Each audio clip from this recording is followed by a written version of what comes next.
I'm David Lombardo, and you're listening to WCNY's The Capitol Press Room. If you've ever been in the market for a used car, you may have been told to avoid buying a lemon. And while savvy car shoppers who know a thing or two about automobiles may be able to make smart purchases, the rest of us are at the mercy of the car dealers often. But Assemblymember Pat Carroll, a Rockland County Democrat, is looking to add some consumer protections to the used car buying process and has proposed an update to New York's lemon law. And he joins us on the show to discuss his legislation. Well, your legislation updates New York's so-called lemon law, and I have to admit that I didn't even know there were consumer protections in this space. So before we get to your proposed changes, can you talk about what's on the books now, and I guess why we have a law in this space at all?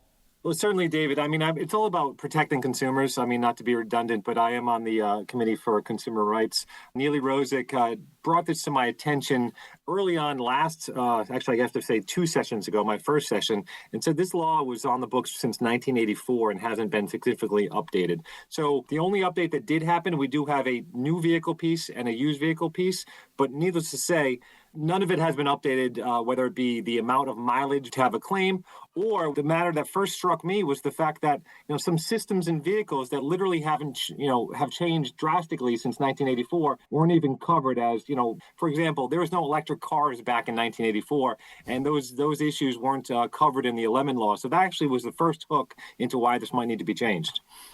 Well, yeah, can you talk a little bit more about the update for 2026 or at this point 2027 that you think makes sense in terms of consumer protections? Certainly the bill that as it stands now, like I said, there's two pieces, the new and used. Sometimes it's tough to get, between the two. But taking a new vehicle, right now there's coverage up to 18,000 miles on a new vehicle. This would raise that to 36,000 miles. There's coverage up to 2 years. And now this is a situation where you have a vehicle, you buy it new. I don't buy new vehicles. I just buy minivans used, as it seems with my family situation.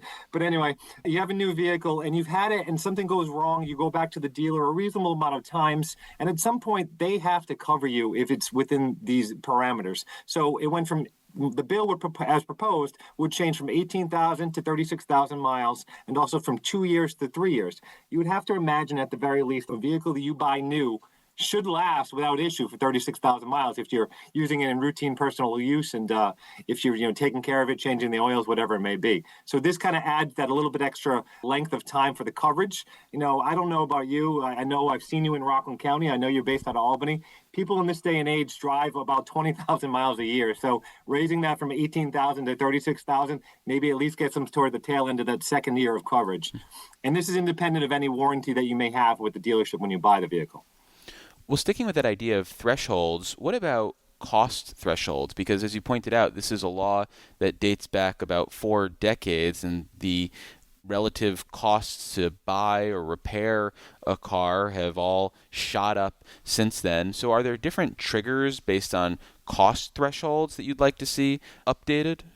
Number one, as you know, everything's always a work in progress. I think it's difficult to put a specific cost. Obviously, different parts of the state, you have different costs. I might take my vehicle to my trusted mechanic, who I love, by the way, if he's listening. But if I take my vehicle to my mechanic, it might cost different than you. I think it's more of a mileage and use, and it's more of a reasonable amount of attempts that you take there. And again, like I mentioned at the beginning, some matters weren't covered in the initial, the 1984 version. For example, like as my bill proposes, things like modern critical systems, computers or modules or navigation systems, lane-changing software or driver assistance or other automation, that wasn't covered in the 84 version. And now in a new vehicle, when you buy it, it would cover it here. Again, you need to go back a reasonable amount of times. I think it's 4 as it stands.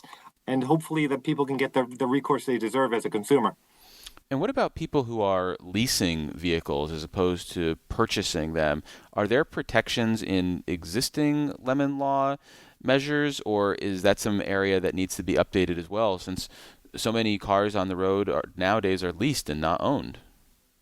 Great point, David. Yes, the lemon law does cover leased vehicles.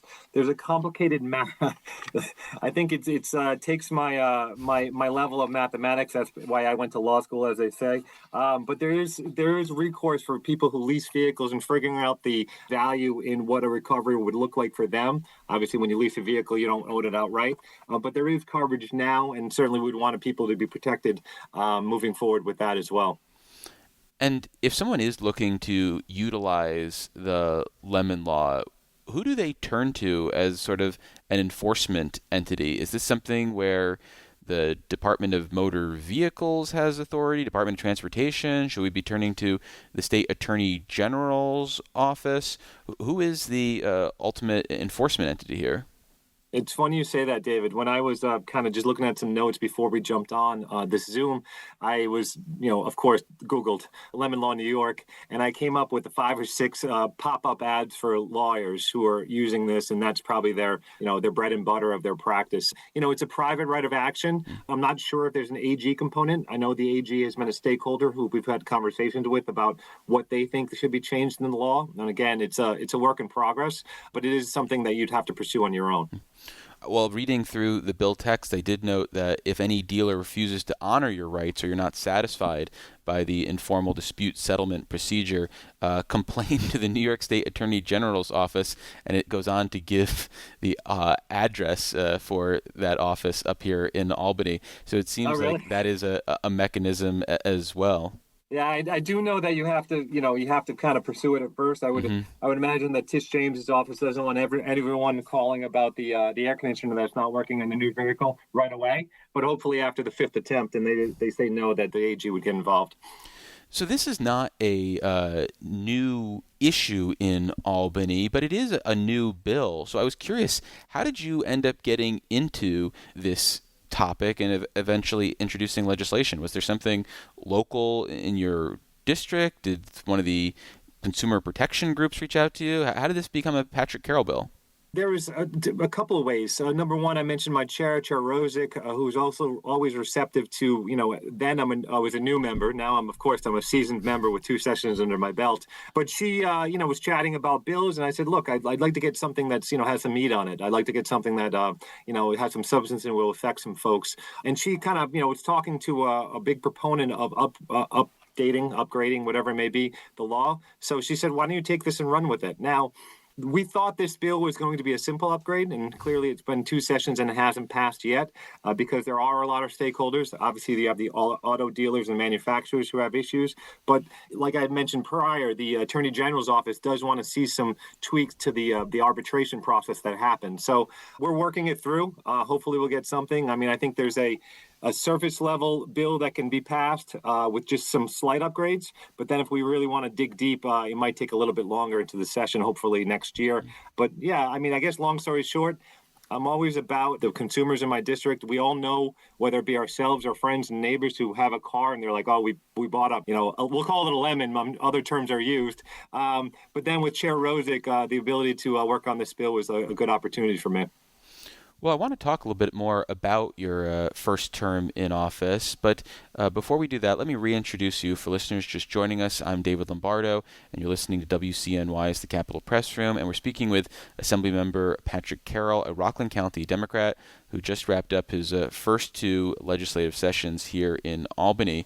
So we touched base in January of 2025, right in advance of your first session, and now that you've got 2 in your back pocket, how did the experience compare to what you might have had anticipated? It was like a tale of 2 cities, so to speak, or a tale of 2 sessions. The first session, met a lot of great people and made those relationships and kind of figured out how things work, so to speak. This past session, I feel like I was a grizzled old second-year member. And I think the late budget really threw a wrench into trying to pass some of these bills like the lemon law and others. Because when we were kind of stuck with 58 days past the budget deadline and folks, how things shut down. I mean, no legislation really passes during that time. That would kind of made everyone irritable. So it was a little bit of a different end to the second year. But overall, I think I've kind of have figured it out to the extent that a second or third, going into his third, hopefully a year member can figure out. I know who to talk to. I know their names, and I know who to complain to when something's not moving. So I think overall it went great, and I'm really excited, hopefully, to get back for the start of my second term. Freshman lawmakers sometimes come to this job with a big vision for what they can do and then ultimately take on a more tailored or narrow approach, maybe focusing on a certain niche of theirs where they think they can be successful. Is that how you are now viewing this job, or is this still something where you think you can be all things to all people at all times as a lawmaker?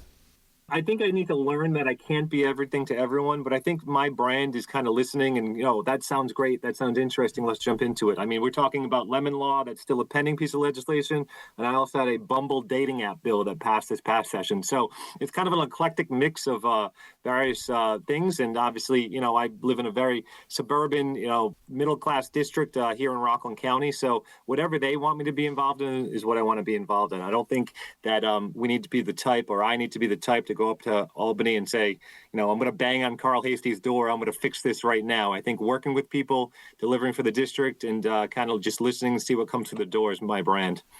When we talked in 2025 about the length of your potential assembly career, you said you were focused on just getting reelected the next go around. Now that you're on that path, have you thought about whether this is sort of a brief stint, something you can do for the next 50 years, or maybe something in between?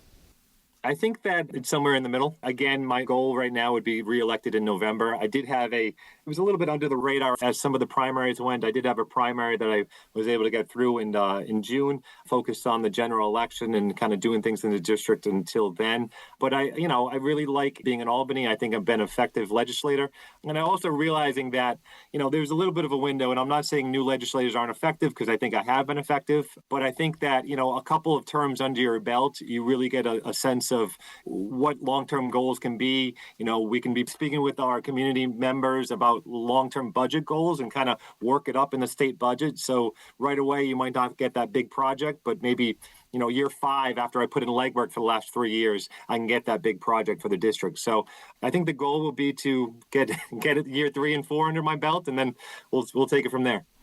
The primary may have been under the radar, but you had a pretty overwhelming victory, getting, I think, about 80% of the vote. So maybe the lack of attention is good, or maybe you're just Well, I mean, as anyone knows who runs for office, when the first sign for your opponent pops up and you're maybe on vacation, or I think I was at a soccer tournament for my 9-year-olds, and they're like, oh, there's signs all over the town. You got to get out there. I'm like, listen, I am out there. I might not be putting up as many signs, but hopefully my opponent has more signs than he got votes. And I think that might have been what happened. That public financing is an interesting thing that happened in this primary, and I think that's something we might want to explore as legislators this coming session. In terms of what? Raising thresholds or making it harder to access? I don't know about harder to access. Certainly want people to be able to access it, but I think the spending, I'm not sure. I have to track reports and whatnot, and my people will look into it. But I think that, I'm not sure what my opponent was paying for. I think he ended up spending $80,000 or $90,000. I didn't really see the product aside from the signs. So I'm wondering where it went. Maybe he cut out my house on his list, but I didn't see that much mail. I didn't see any much digital. We did 4 mail pieces. We did digital advertising. We did a lot of things. And I think he still outspent me. And I don't really know what happened there. So. Well, we've been speaking with Assemblymember Pat Carroll. He is a Rockland County Democrat and thrifty campaigner. Assemblymember. I don't know about that, and I don't want to make it political, but happily to send 12 pieces of mail for the general if those are listening and interested in helping that cause. Well, thank you so much for making the time, Assemblymember. I appreciate you, David. I thank you so much. It's good to see you, and I hope to see you soon in person.